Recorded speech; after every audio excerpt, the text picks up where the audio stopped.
J'ai un petit peu déraciné. Sorti l'autre côté là-bas, sorti l'autre côté là-bas, dans l'ossipel ça. Un petit peu déraciné, qui peut vivre dans la pauvreté. Nous partenons à l'identité. Un petit peu déraciné, qui peut vivre dans la pauvreté.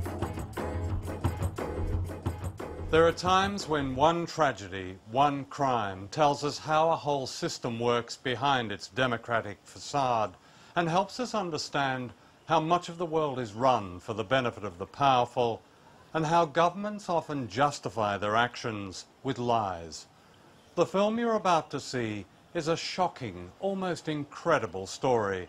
A government calling itself civilized, tricked and expelled its most vulnerable citizens so that it could give their homeland to a foreign power for a military base.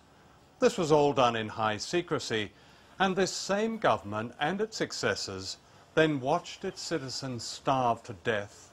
It watched them despair and take their own lives, while at the same time ministers and their officials mounted a campaign of deception that went all the way up to the Prime Minister. That government was a British government whose policies are continued today.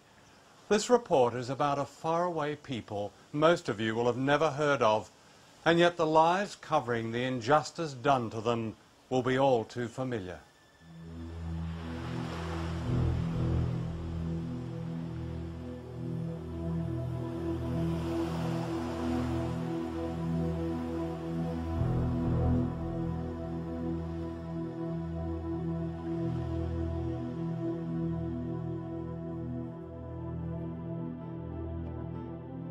This is Diego Garcia, the main island of the Chagos group in the Indian Ocean. It was once a phenomenon of natural beauty and peace, a paradise. Today it is one of America's biggest military bases in the world. There are more than 2,000 troops, 2 bomber runways, 30 warships, and a satellite spy station. B-1 and B-52 long-range bombers extended their reach from the British base at Diego Garcia in the Indian Ocean. From here, the United States has attacked Afghanistan and Iraq. The Pentagon calls it an indispensable platform for policing the world. Missile launch right, 3 o'clock.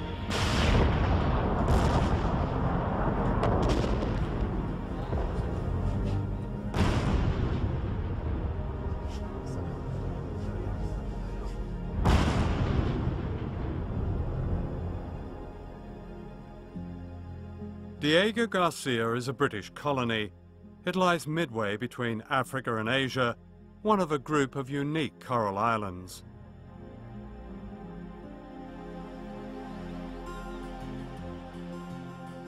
This is rare film taken by missionaries before the Americans came in the 1960s. 2,000 people lived in the Chagos Islands, a gentle Creole population originally from Africa and India, whose communities dated back to the late 18th century. They were thriving villages, a school, a hospital, a jail, a church, a railway, and above all, a benign, undisturbed way of life. Si mon grand-mère Bisaïl, roi naissance le Diego Gracia, mon grand-mère n'est là-bas, mon maman n'est là-bas, moi mon est là-bas, si moi mon fait 6 enfants Diego, et nan di moun qui plus grand que mon grand-mère Bisaïl, qui gagne des enfants là-bas. Le Diego qui plus bon souvenir, nous tu manges, nous tu bois, les amènes nous pas tu manques non rien, les amènes nous pas acheter non rien ici, à part de linge pour nous mettre l'eau nous. Tiens un poule, canard, porc. Moi, je suis baniché, quand la mer est sec. Je vais me prendre dans la mer avec moi. Je t'attrape poisson. Je t'amène, je devant moi. Unknown to the islanders, all this was about to end. a conspiracy was underway between the governments of Britain and the United States. The year is 1961. In this film, never seen before, the man on the right is Rear Admiral Grantham of the US Navy. His visit to Diego Garcia marked the beginning of a top-secret Anglo-American survey of the island for a military base so vast that it would cost over $1 billion. The Chagos Islands were then governed from Mauritius, 1,000 miles away. When Mauritius got its independence from Britain in 1968, it was on condition that it would lay no claim to the Chagos Islands. Hidden from Parliament and the US Congress, the deal was this. The Americans wanted the island, in their words, swept and sanitized. An entire population was declared expendable. All of them were to be deported. The British and American authorities implemented a policy decision that was aimed at depriving that community in the Chagos from basic supplies.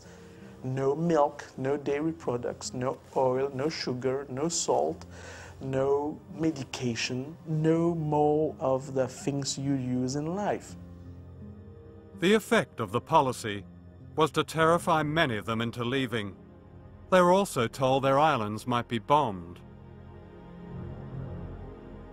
In the spring of 1971, Sir Bruce Greatbatch, KCVO, CMG, MBE, Governor of the Seychelles, gave the order that all the dogs on Diego Garcia were to be killed.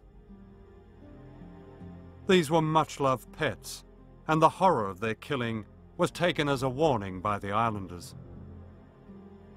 Almost 1,000 pets were rounded up and gassed using the exhaust fumes from American military vehicles. Ça ban enfants là content autres les chiens quand peut venir autres les chiens, divan autres peut pleurer, autres peut crier, c'est là ça grain. I mean, the relationship with our pets should be the same, whether you are Chagosian or whether you are British. And they were absolutely destroyed by the fate reserved to their dogs. And many of them told me, in no uncertain words, they were told that any objection to the depopulation, they would suffer the same fate. Perhaps the lowest trick was that those islanders needing to go to Mauritius were prevented from returning home. Tout le monde quitte là-bas. Mon vini pour venir sur mon bébé, pour retourner dans mon endroit. Les temps moi aller mal bureau tard. Diamant bien sagrin, il tape moi les deux. Diamant bien sagrin, Élysée. Papa encore là-bas, il infini vendu. Mon bonhomme tu peux assiser dans le sofa. Il guette moi dans mon figure comme ça, moi tout lui sur des bras tombés comme ça. Il y a une concession en place. Sur la main paralysée, sur la bouche, tout ça là. Lève-lui, amène-lui à l'hôpital. Il me voit ça même à sa concession là même. The remaining population were summoned to the administrator's office and told that their homeland had been sold and that those who remained would be loaded onto ships and expelled.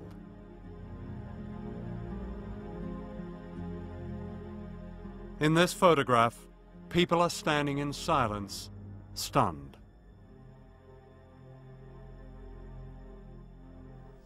Vini l'in fait une réunion NR, code bureau, on appelle nous tout, nous pas obligés quitter. Mais ce qui tu peux passer là-bas, nous tu connais, pareil comment tu peux faire avec nous les chiens, tu peux faire ça même à nous, sans pitié.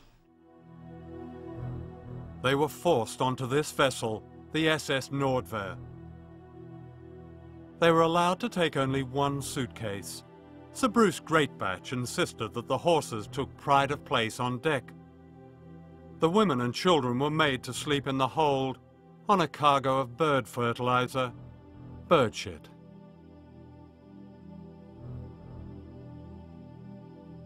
Bateau là, nous avons un seul matelas.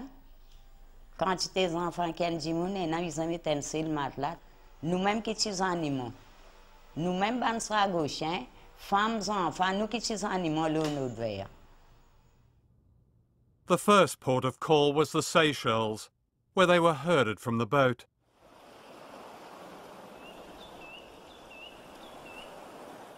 This is a rusting monument to their agony.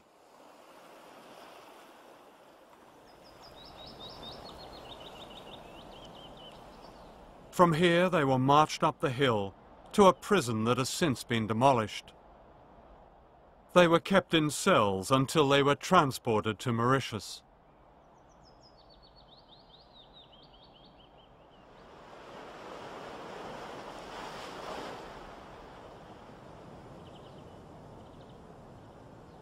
This is Port Louis, the capital of Mauritius. Here they were dumped on the docks, bewildered and terrified. Some of them stayed on the docks, waiting for the next ship to take them back home, you see. And there was never to be a ship to take them back home. They were taken to this housing estate, which was then derelict and had been taken over by animals.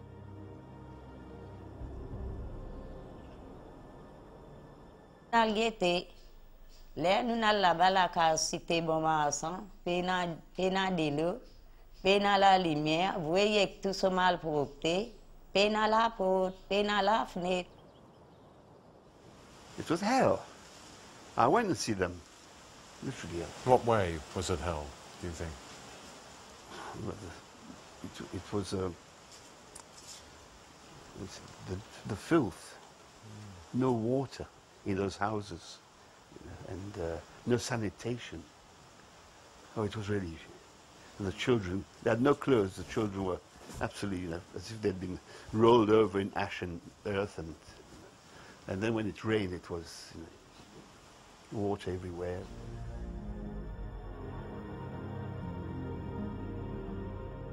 The islanders began to die, not only from poverty, but from what they call sadness. Lizette, now in her 60s, lost 2 children. Mais les enfants nous extraordinaires parce qu'il y a un qui boit avec moi. L'état moi, mon gagne sa nouvelle là, moi ça gagne. La tristesse d'une boire un gilet ça gagne, ça l'autre enfant là, il tient à 8 ans. Il n'a pas ça gagne, il connaît qu'à depuis là-bas. Tout ce qui peut causer, tout ce qui peut passer, peut quitter ce pays, l'université, c'est ça gagne. C'est la raison là que ça veut dire là, le docteur n'est pas qu'à soigner là, ça gagne. They would sing their way through life. Here, I mean, they wept their way through life, and they're still weeping, you see. And there were, as you mentioned, so many cases of suicides. But there were so many cases of children, not receiving proper care and dying in hospital. I know the case of one lady who lost 2 children within 2 or 3 months, and she wasn't able even to perform the funerals of her child, because she didn't have the money necessary for that. And it was the state who took care of it. The hospital, from the hospital, the child was taken to the cemetery, you see. Do you realize what sort of a trauma, what sort of experience this is for an old lady? And this old lady is still weeping to be able to go back home. By the end of 1975, the secret expulsion of the people of the Chagos Islands was complete. A survey of their conditions in exile told of 26 families that had died together in poverty, of 9 suicides, of young girls forced into prostitution in order to survive. The report gave these examples. Elaine and Michelle Musa, mother and child, committed suicide. Leonie Rangasamy, prevented from going back, drowned herself. Tarine Chateau, no job, no roof, committed suicide. This was a glimpse of the suffering inflicted by the British government, and yet in a letter dated 16th of August 1976, a Foreign Office official wrote, and I quote, "Although we have no information about deaths, some deaths are bound to have occurred in the normal course of events.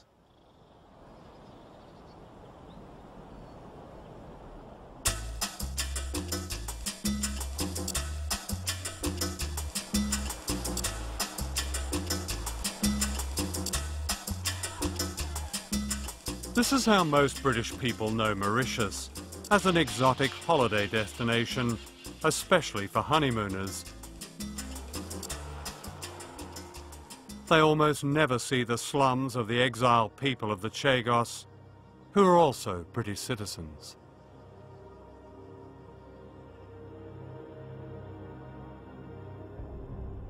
This is film taken in 1982 of a family of Chagos Islanders in exile in Mauritius. Here all 25 of them sleep in shifts in one squalid room, with the baby in a cardboard box.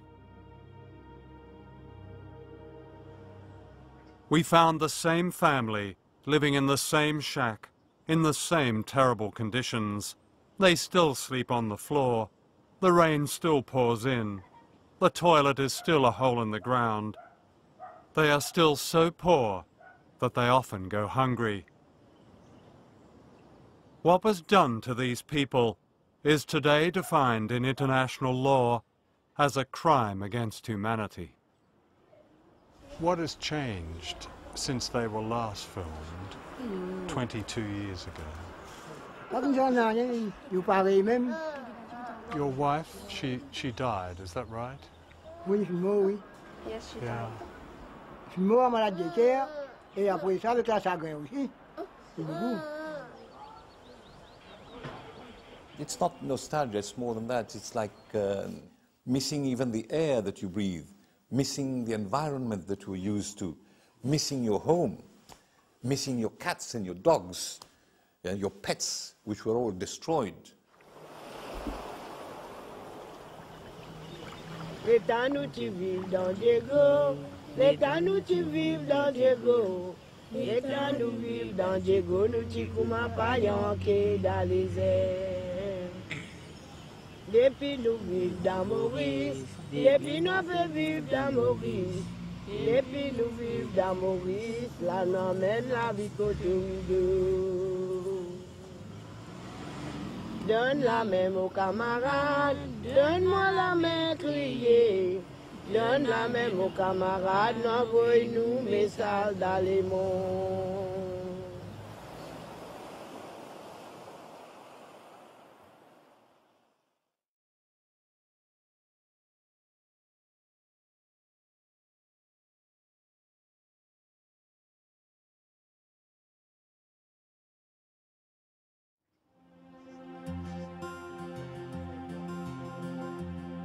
This is Olivier Bancourt, leader of the Chagos Islanders in exile. When he was a boy, he promised his mother Rita that he would lead the fight for justice for his people. Olivier knows all too well their suffering. So you've lost a sister and four brothers? 4 brothers, yeah. Tell me what happened to them. I have one brother who died with hard drugs. I have 2 other brothers who died with alcohol. My sister just put fire on her. She had been very discouraged with her life. She committed suicide? Yeah, suicide, yeah. In 1982, the Chagos Islanders, now desperate, demonstrated in the streets of Mauritius. This embarrassed the British government into giving them a derisory compensation, which came to less than £3,000 per person. This didn't even pay their debts, and to get this money, many believe they were tricked into signing away their right to return home.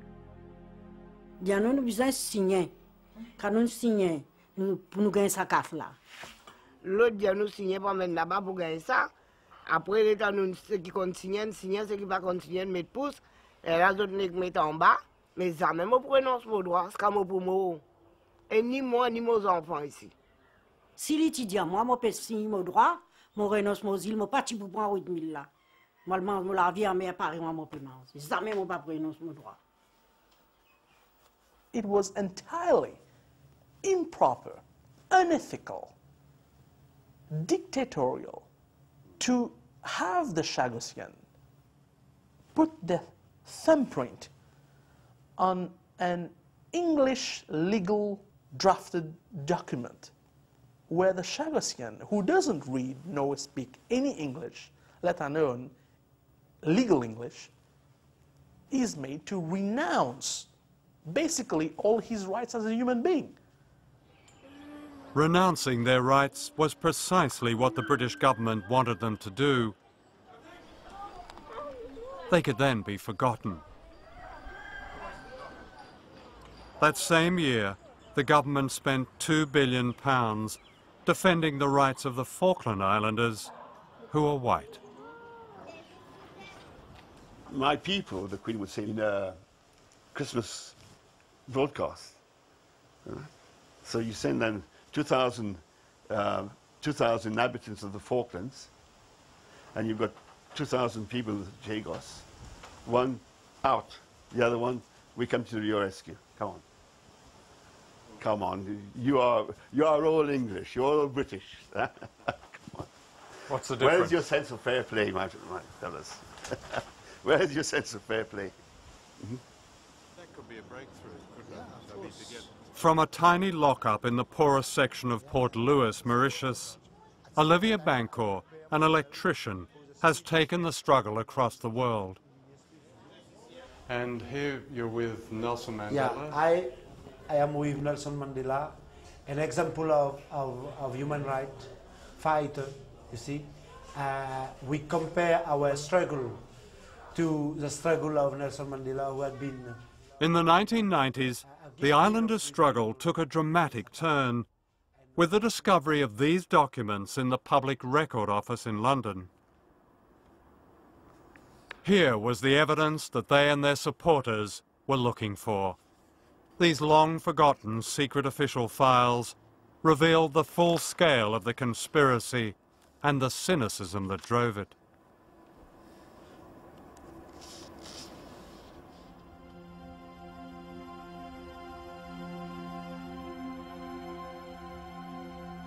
The conspiracy got underway with the creation of a fake colony called the British Indian Ocean Territory, or BIOT.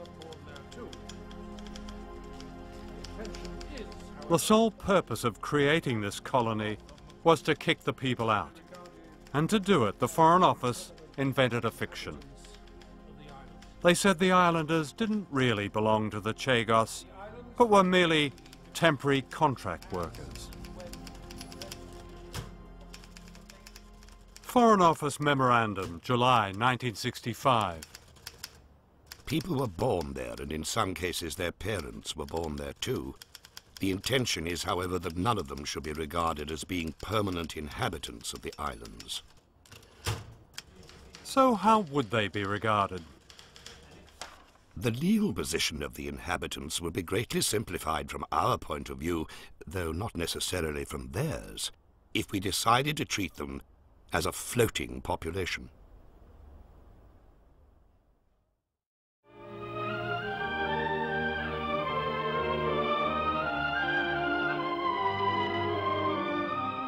This long-forgotten British government film shot in 1957 reveals the duplicity. Clearly, the Foreign Office knew the people of the Chagos were anything but temporary workers. Out of a total of 100 or more little islands, only some half a dozen are permanently inhabited, partly by people from Mauritius and the Seychelles, but mostly by men and women who have been born and brought up on these fragments of land. It is the story of their lives which this film tells.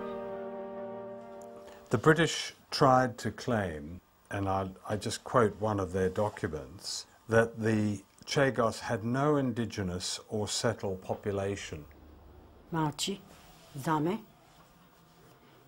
Mon papa né là-bas, mon grand-père né là-bas, mon grand-mère né là-bas, mon maman né là-bas. Cause menti. Il menti, génération là-bas. Back in London, some officials began to worry about being caught out. Foreign Office memo, November 1965. There is a civilian population. In practice, however, I would advise a policy of quiet disregard. In other words, let's forget about this one until the United Nations challenge us on it. One can only say that they were looking at another prize, and this was considered a price that was worth paying, because in reality there would be no objections and they would get away with it. And all they were concerned about, the documents show this quite clearly, all they were concerned about was whether they'd be found out. In that same month, the British representative at the United Nations, F.W.D. Brown, was instructed to lie to the General Assembly that the Chagos Islands were uninhabited when the United Kingdom first acquired them. I must remind you that this has been done in violation of the United Nations Charter. This is why it was done so in absolute discretion and using lies. I'm not mincing my words. They were lies, damn lies. What the official documents show is not just a trail of lies, but an imperious attitude of brutality and contempt. In August of 1966, Sir Paul Gore Booth wrote, "We must surely be very tough about this. The object of the exercise was to get some rocks which will remain ours. There will be no indigenous population except seagulls." At the end of this is a note handwritten by Dennis Greenhill, later Baron Greenhill of Harrow. Unfortunately, along with the birds go some few Tarzans or Men Fridays, whose origins are obscure, and who are being hopefully wished on to Mauritius, etc. When you look at the documents, here you've got some of your former colleagues talking about, well, we just need some rocks because in all that's on it are a bunch of Tarzans and a few Janes and all that. Well, yes. I mean, I know the person that you're referring to and the minute that you're referring to. Yeah. And I have the greatest respect for him. He's dead now. And I'm sure that if he had any clue that his throwaway remarks would have become public, he would never have written that. Because I don't believe he's that sort of person, frankly. You know, people put things in minutes on official papers that they don't really mean. The conspirators now began to get the wind up. A senior official wrote, "This is really all fairly unsatisfactory. We propose to certify up to 240 islanders, more or less fraudulently, as belonging somewhere else. This all seems difficult to reconcile with the sacred trust of the United Nations Charter." The sacred trust he refers to obliges Britain to safeguard the human rights of its citizens in a dependent territory. His warning counted for little. One official offered a way round the problem. He wrote, Yes, I've got it right in front of me. We do not regard the United Kingdom as bound by such a rule. In this respect, we are able to make up the rules as we go along, and treat the inhabitants of BIOT as not belonging to it in any sense.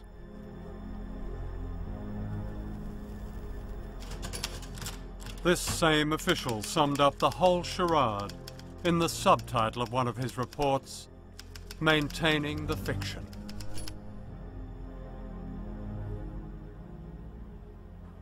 Do you think they were aware of what they were doing to the people, that the trauma that was about to descend on the Chagossians? These boys in the colonial office, did they really care very much about... Come on. No, you know, you had your standard of living, you kept to it. Your pink gin at lunchtime, and you So they were just the natives? The natives, yes. Unfortunately. The cover-up went right to the top of government. It was drawn up by the Foreign Secretary Michael Stewart in the form of a secret minute sent to the Prime Minister on July the 25th, 1968. In this document, Stewart reveals that he is fully aware that Diego Garcia has a population going back at least 2 generations. He proposes that the government lie to the world that there is no indigenous population. On April the 26th, 1969, Wilson's private secretary wrote to Stewart saying that the Prime Minister approved the plan. The documents show that it was decided at the highest level by the Prime Minister, most particularly Harold Wilson. He knew very well that there was a population and they were going to be removed. The problem is that this is policy made almost on the back of an envelope. There's no democratic input. Nobody was asking questions, nobody was knocking on the door, nobody was there to represent the interest of the islanders. They just didn't exist as a political factor to take into account. Dennis Healey was Defence Secretary in the same government. When we asked Mr. Healey for an interview, he replied, "I fear I have no memories of the Chagos Archipelago. Sorry." Lord Healey's a letter about not remembering the Chagos Archipelago. Bollocks. Absolutely. He's an acute and intelligent man. On May the 6th, 1969, Healey's private secretary wrote this letter to 10 Downing Street.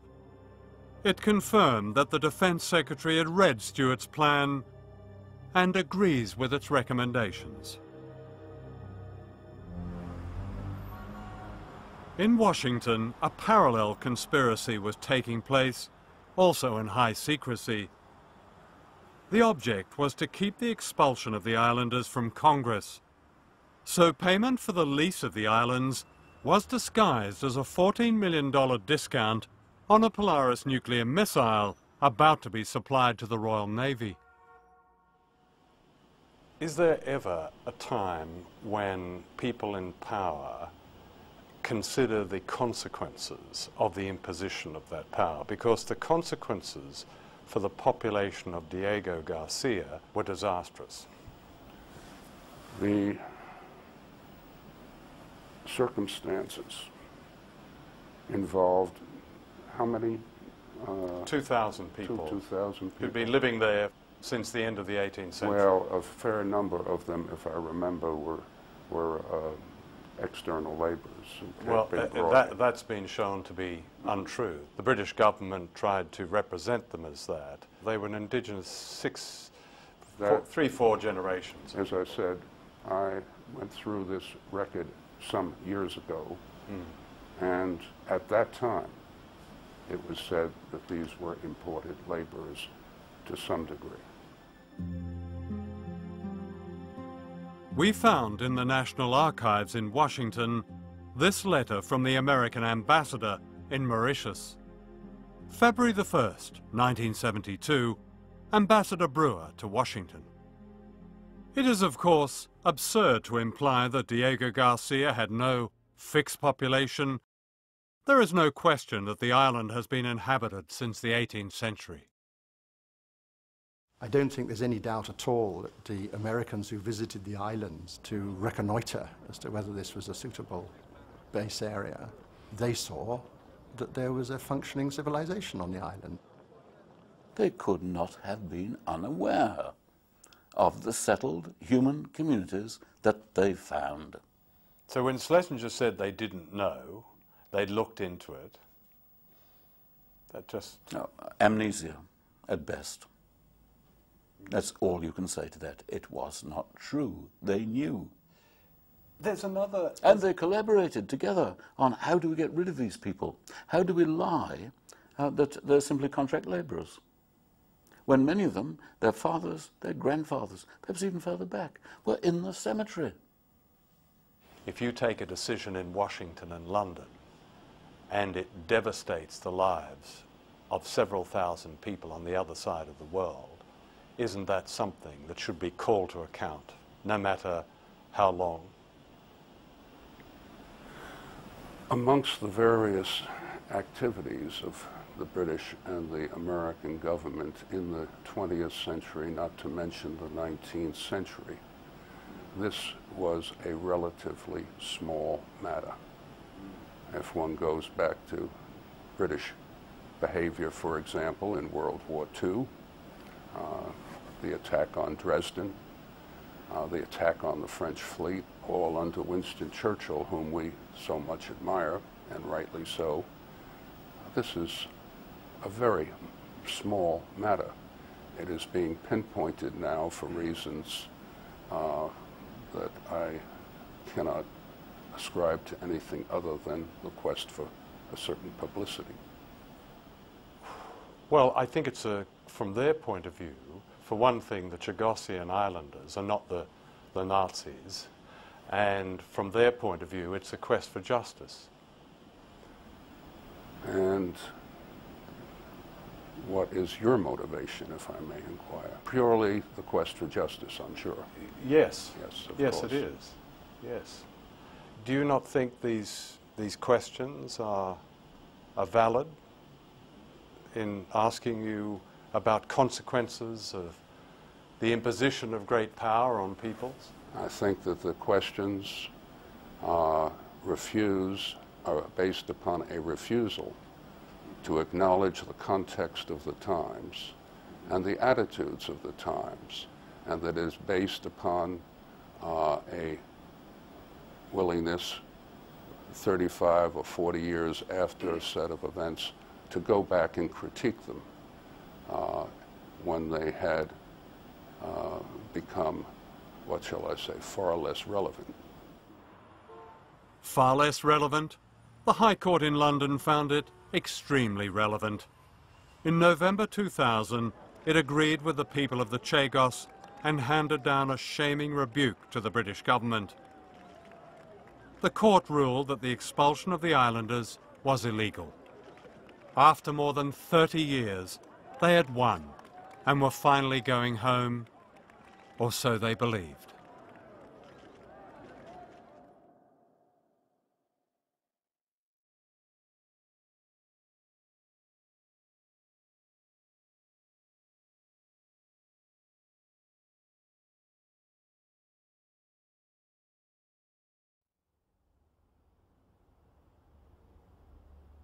The Victory Day for the Victory in the High Court gave Olivier Bancourt and his people the right to start their lives again. It's something which I will never forget. When just coming out of the court with this to ask that it is a victory for the Sagosian people, a small people upon a big power. Premier jugement là, nous tous tenons un petit l'argent dans nous l'équipe, nous tous contents. Nous disons anglais venez un sentiment humain. Quand vient sa victoire là, on sentiment à l'aise. Qui me tient penser, me pouvais tout mon pays natal, me pouvais tout cimetière à côté de ma grande famille. Moi tu penses tout encore une fois, me zoli la place et que nous zoli la mer, quand nous tu prends nous naissance. However, the Foreign Office had other ideas. Within hours of the High Court judgment, it announced that the government would not allow the islanders back to Diego Garcia, the main island where most of them came from. Robin Cook told me that he said it would have been politically impossible to allow the Chagosians to go back to Diego Garcia because they had a treaty with the United States. Well, the first thing to point out there is that this is British sovereign territory. The British have a duty to their own citizens. They have the legal power to tell the Americans what policy and what immigration law they're putting in place on the islands. But in the meantime, we've signed a couple of pieces of paper with the Americans, and we now regard our obligations to them as paramount. I just don't see the logic of that. And to keep the people from the rest of the Chagos Islands, the Foreign Office invoked something called a feasibility study, which would question if people could survive in this idyllic place where they had lived for 6 generations. This study consulted not a single inhabitant of the Chagos Islands. After the High Court victory, the government promised the islanders that at least they could visit the graves of their families. Boats were chartered here in Port Louis, Mauritius, but they never set sail. Baroness Amos, Tony Blair's leader of the House of Lords, explains why they never went back. We chartered a vessel. Unfortunately, the vessel was not made available. We are happy to reinstate any such visit, but it would not include Diego Garcia because of the reluctance of the US government. The president of Mauritius, Kasamu Team, took her up on this.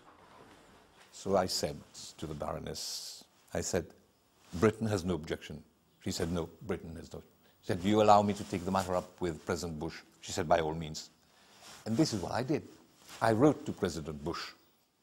The reply came, I'm sorry to say, we don't deal with the Mauritian government, we deal only with the British government.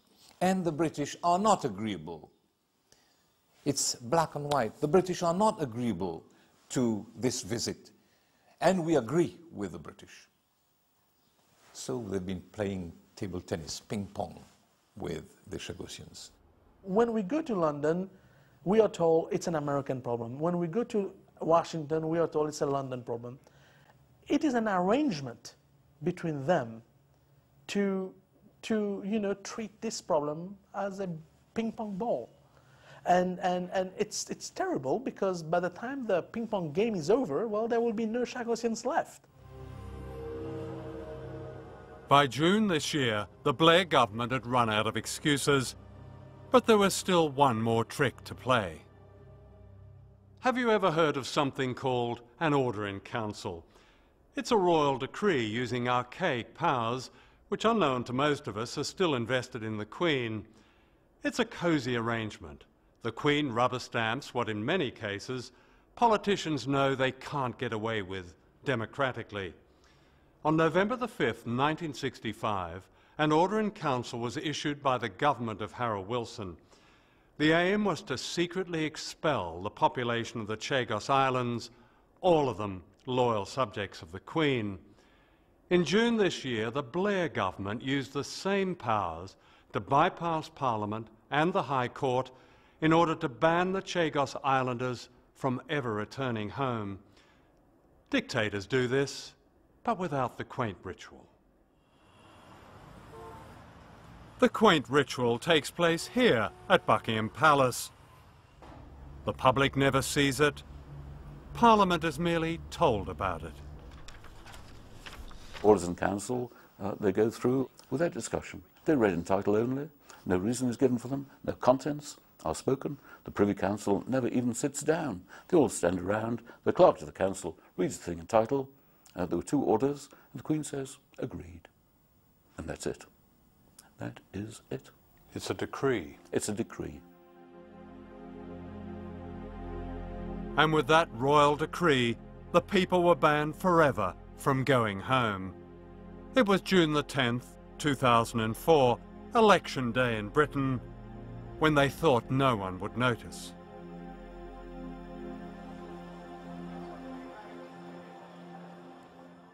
The High Court has ruled that the expulsion of the Chagossians was illegal. The Commission on Human Rights at the United Nations has called on your government to return them to their homeland. Why has this government denied this basic human right of return? Firstly, the feasibility study, which was drawn up by independent experts, which told us that the only population of the islands that would be possible is short-term on a subsistence basis. Longer term would be precarious given the climatic conditions, given that in some cases some of the islands are barely 2 foot above sea level, and would be very costly. It is true that the Foreign Office has conducted, I think now, 3 feasibility studies, as they call them, about resettlement. Their contents have nothing whatever to do with the resettlement of the islanders, who had lived there for 200 years. Page after page after page is devoted to establishing that the beaches are made of sand. Take your shoes and socks off and walk across them. You know what sand is, I know what sand is. They then go on to say human interaction on global warming will make occupation of the islands precarious for a resettled population. But that's a very strange statement, because there is a settled population. There's hundreds of American military and thousands of civilian workers. They're all on Diego Garcia. They're not going to sink under the waves. Far from sinking, they're sailing on it, swimming in it, playing in it, and having a Barbie next to it. And what do they call this unlivable place? Fantasy Island. Nobody takes those conclusions seriously, and insofar as the government repeats them, I'm afraid they're just opening themselves up to ridicule. At the moment, on Diego Garcia, there are 4,000 US servicemen and contractors. There are 2 bomber runways, each 2.5 miles long. There are anchorages for 30 ships and 2 nuclear-cleared berths. There are space tracking domes and weapons ranges. It's the biggest American base outside the United States, which the US Navy describes as indispensable. The living conditions as outstanding, the recreational facilities as unbelievable, and the US wants to extend the lease past 2016. And you're asking us to believe these islands are uninhabited or they're sinking. No. Of course they're inhabitable, but at a cost. The United States does have concerns about the climatic conditions longer term in respect of Diego Garcia, and has exactly the same concerns that were formulated in our independent study. But what the independent study told me, there was no fresh drinking water. There was, real concerns in the outer islands about the sea levels and the danger of flooding, and there would be a need for substantial expenditure on actually building a livable infrastructure. One of the chief things was, what is the water supply going to be like? Oh my God, we can't guarantee it. These islands, and I published this in 1971, are respectively the 3rd, Peros Penhas, and the 5th, Salomon, wettest islands in the world. Peros with 4 meters of rain a year, and the other with 3.5. When it rains, the water table is so high, the rain remains on the surface for days.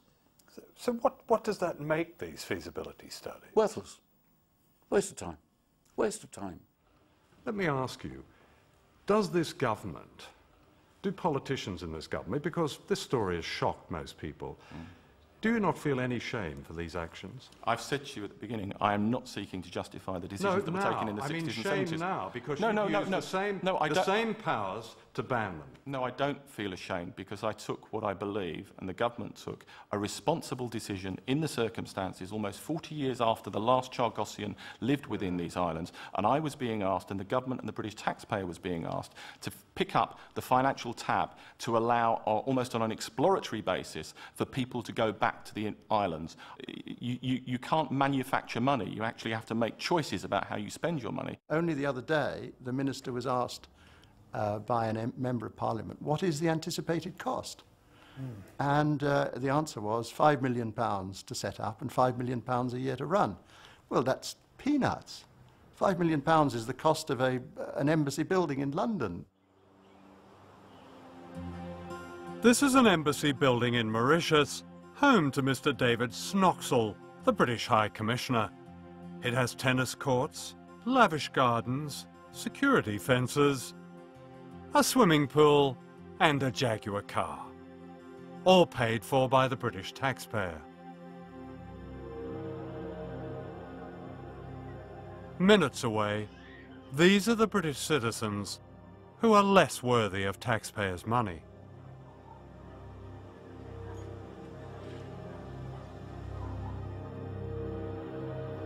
The reason the government won't allow the islanders to go home is not money. It's power, American power, and its self-given role to dominate. Might is right, and the great powers have the might, and therefore the right to do anything they want, wherever and whenever they want. They wanted the Chagosian Islands, in particular Diego Garcia, for a base. They take it they grab it. It's their right.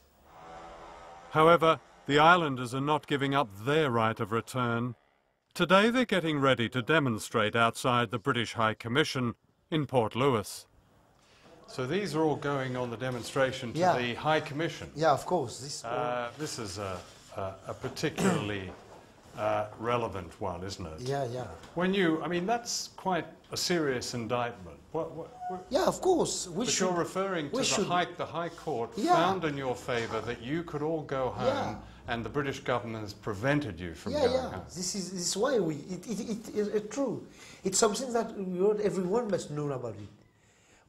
The British government seems to be using all of its powers to even capture the law and using it for its own political ends.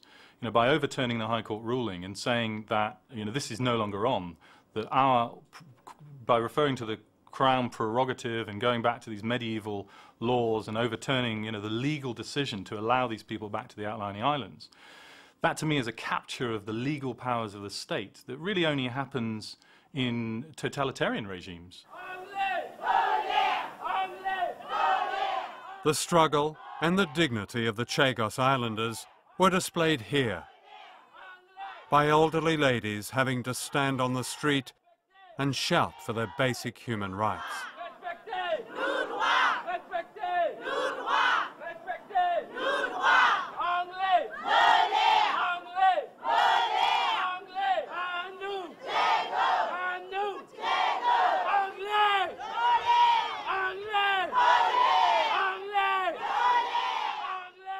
You know, these are a lot of very spirited old ladies who you won't allow to go home where they want to go home and die. That's basically, these are the people who are leading the charge among the Chagosians. Isn't that shameful? Of course I've got sympathy for people based upon what happened to them and their families in the past. But this is today, almost 40 years after that event.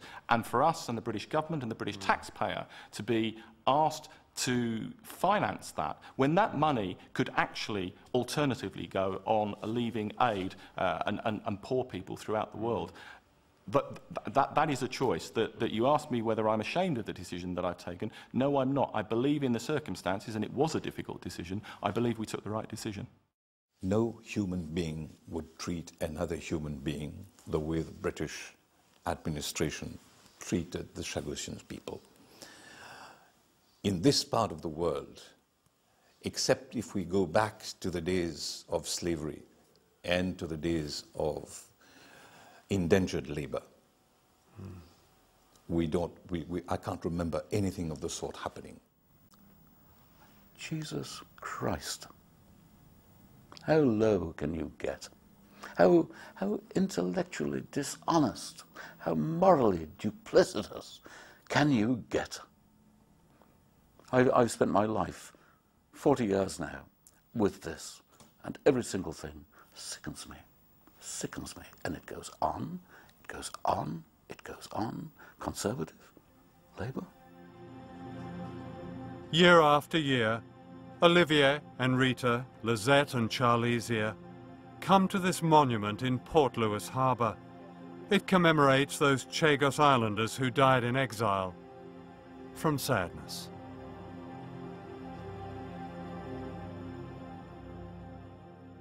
Il bien sacriant, il bien faire les guerres faire mal, et bon Dieu pour punir les autres ça qualité matière que les autres préfèrent nous souffrir. Nous bien si bien, madame, bien si bien, scalaire encore si bien. Dites-moi là qui m'en arrivé, on fait dire où t'allais là, 79.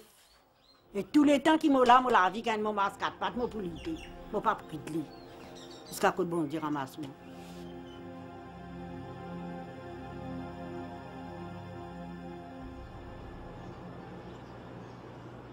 The film you've just seen is not only the story of a single injustice, it's a rare glimpse of great power at its most ruthless.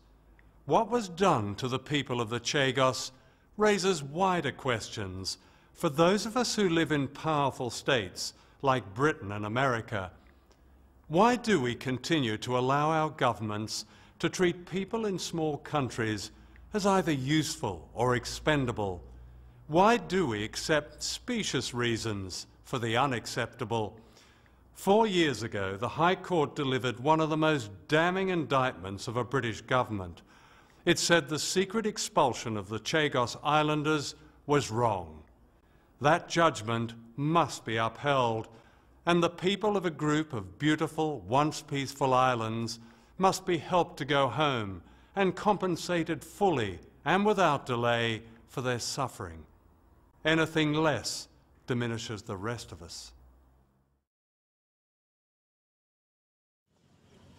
Laissez-nous vivre dans Diego, laissez-nous vivre dans Diego, laissez-nous vivre dans Diego, nous t'y comment pas yanké dans les airs.